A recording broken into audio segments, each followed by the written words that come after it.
So you want to know how to volunteer around the world for free? In this video, I'll share with you all the tips and tricks I've learned so far. I hope you enjoy it.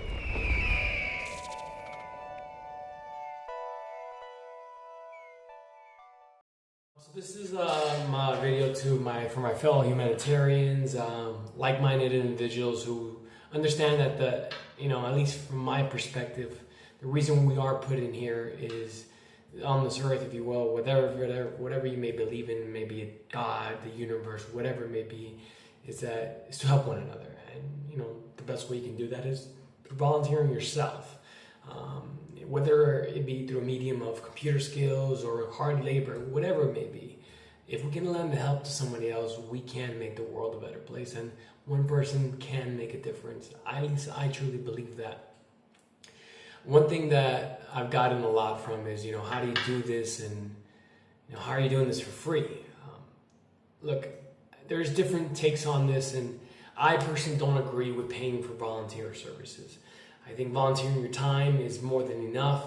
Now, personally, I do donate 10% of my income to an NGO that I work with. Now, this is just my choice. I choose to do this, but at the same time, I don't feel right that you have to give money. Now, there is cases that they do need the financial means, obviously. They just can't work on power of loan. As much as we'd like to, they do need money. That's a fact of it. But you shouldn't be having to pay these organizations, which I've been seeing some exorbitant rates of a couple $100 from thousands of dollars to, go ahead and essentially let you volunteer with them. Like, it's a privilege. And especially, I currently live in Chiang Mai, Thailand. I can tell you accommodations do not cost $1,000 a week. And that's what I've been seeing with some of these volunteer organizations. And kind of makes you wonder what their overhead is and exactly what their whole motive is. And unfortunately, it puts a bad spin on this whole volunteering aspect. So I want to share this with you. In my perspective, at least, I'm fortunate enough that I do work online, have a couple sources of income. I run smilingtimes.com. Obviously, through your generosity in buying a shirt of love, it helps me volunteer and helps me travel the world. I also have other sources of income as far as running working for a digital marketing agency. So I do have that going for me, so it allows me to essentially be more free, if you will. But there is other means of volunteering. One thing I'll point out, and I will put the links below as well so you can check out, Workaway, HelpX, Woofing are just a sample of organizations that you can connect with. Very simply put, you pay a small fee to be part of their membership, and in return they give you access to a whole bunch of databases.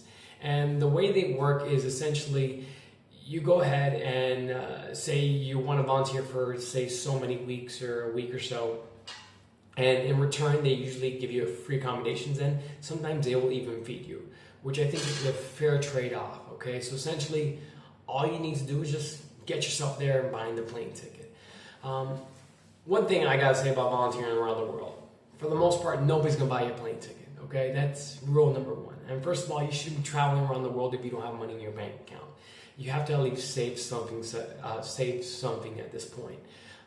I saved probably about $7,000 before I started my journey last year in May to Alaska. So to give you my own perspective of what I saved up.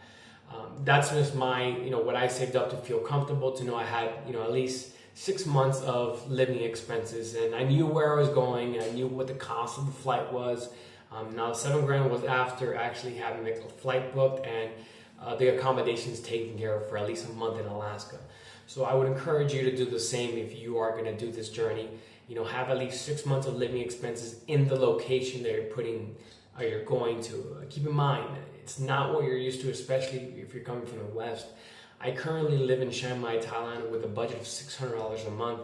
Granted, I sometimes go a little bit over on, frappes and doing westernized things, but there's people who live here in my same city for $300 a month, and these are also fellow Americans, if you will. So it's definitely possible. So imagine $6,000 can take you a long time, almost a year, here of just living, paying for your rent. So, which is just my rent, in my case, $290 a month.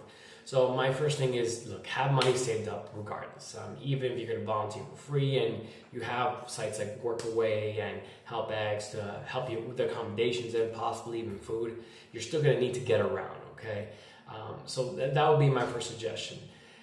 Second is, if you're able to do something like I am, and you're able to go ahead and maybe have a little bit more freedom and not have to worry about the accommodation, and you can take care of that yourself, is research.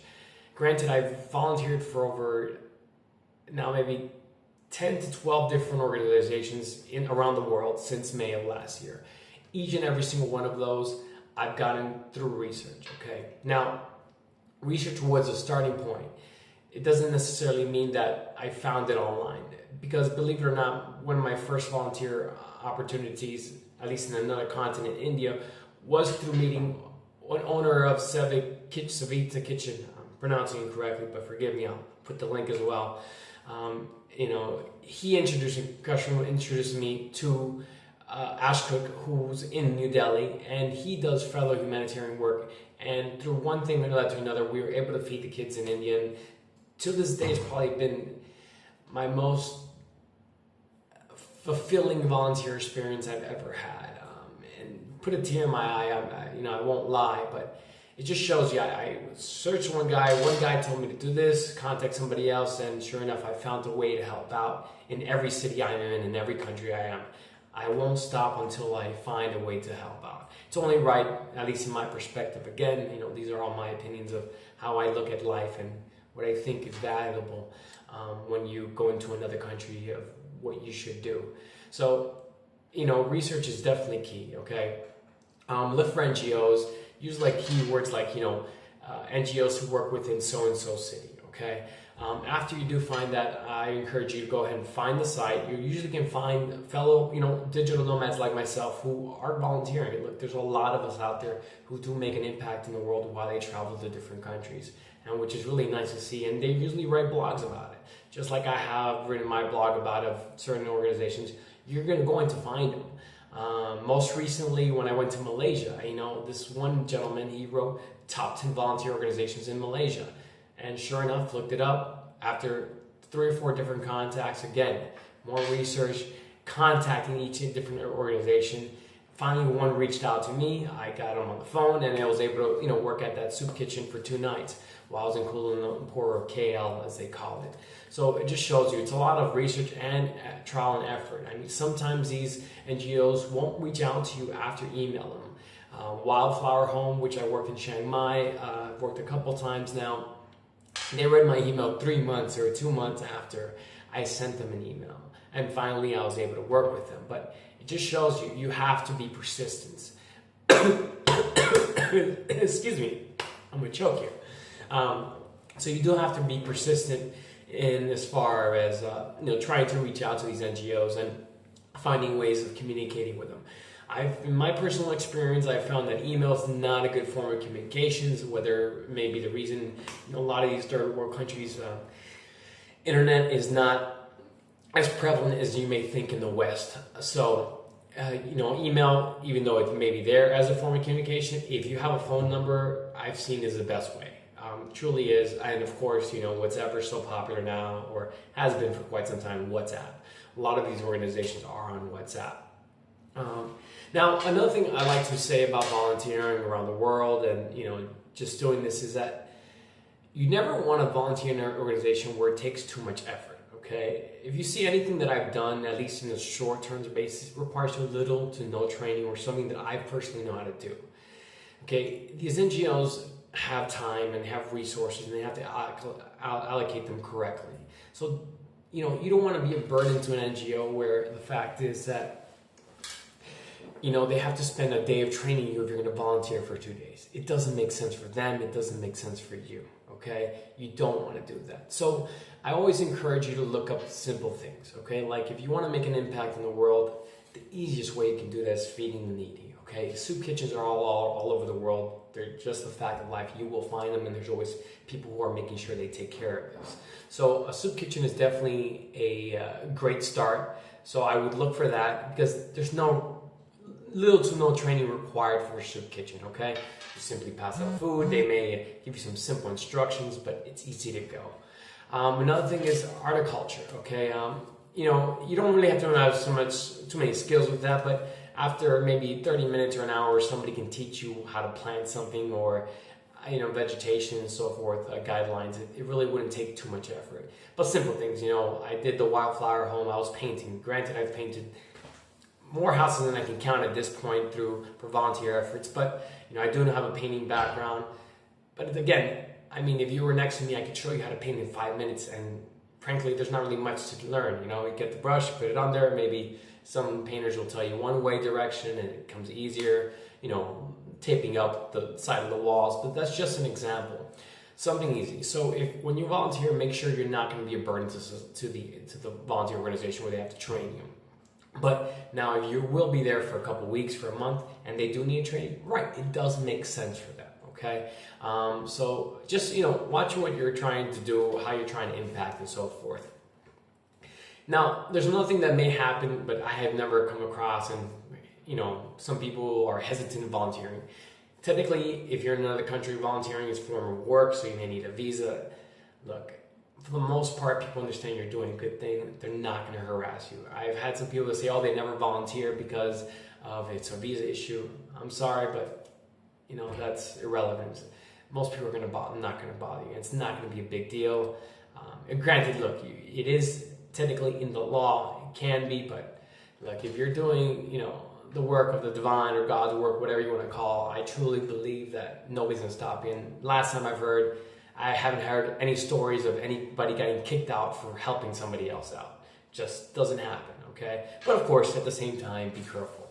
So, I mean, just to sum it up, you know, there is definitely a lot of sites you can go and connect with, but if you have the flexibility where you don't want to be locked into a certain accommodation, you can definitely do it. But, you know, search at the sites that you're going to the city.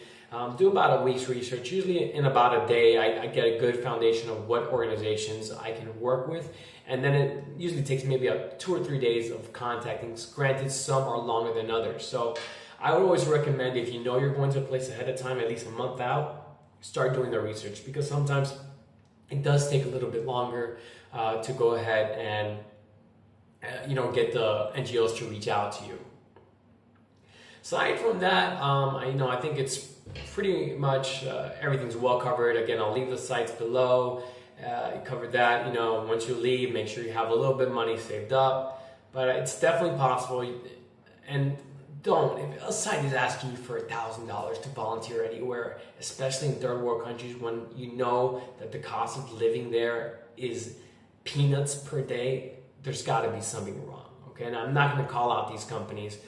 If you want to put a comment and you have a question about a certain site, by all means, I'll be happy to help you. I've had a lot of experience in which sites just simply not to go to and which ones I have heard horror stories, okay? That's why the sites that you see me put below, I have some sort of personal experience or have worked with them on social media, especially Workaway. I truly believe in what they do, and you know, they've even shouted me out on their Facebook page for some of the volunteer work I did in India.